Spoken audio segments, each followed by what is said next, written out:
guddidu ka koobnaa ka wada tirsanaayeen culimaadudiinka bulshada rayidka xubnihii golaha wasiirada kaga jiray iyo xubnihii kale mas'uuliyiinta kala duwan ahaa waxaan ka hadalnay warbixin ka dhageysanay safaradii kala duwanaa ee guddidu gashay Hirshabeelle iyo Jubbaland khaas ahaan gobolka Gedo iyo waxyaabaha aan ku soo aragnay anu waxaan ka mid ahaa waftigii tagay gobolka Gedo iyadoo nala socday gudoomiyaha gobolka Gedo waxaan tagnay Luuq iyo Baardheere iyo Doolow shacweynaha aan ku soo aragnay deegaanka iyo sidii webigu waxay u waxyeeleeyay wax soo saarkii beeradhan u baabiyay iyo fatahaadii uu ka sameeyay dhammaan waliba Luuq iyo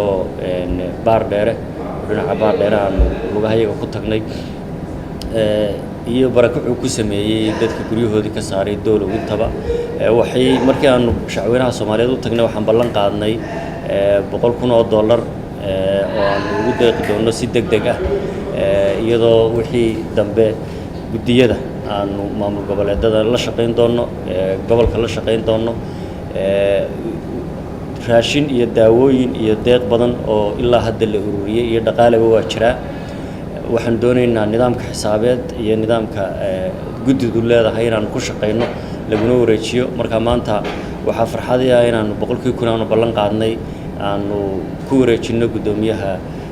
gobolka Gedo mudane Maxamed Maxamuud oo barbar taagan xubnaha guddiduna ay marxaati ka yihiin intaas ma aha wixii daawooyin ha noqoto qalab kale ha noqoto adeeg ha noqoto raashin ha noqoto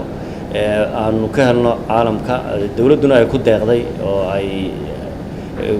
wareejiso guddida ku soo wareejin doonto sida ugu dhaqsaha badan oo dhaqaalaha waanu dhammaan shacweynaha Soomaaliyeed ku tabaaloobay fatahaadda webiyada iyo daadad kabarna ahaantii waa diyaar baan u nahay inaan gacan ka geysano intani waa hordhacun gudoomiye oo xitaa ma ka wada shaqeynaa haddii Ilaahay yiraahdo waad mahadsantahay soo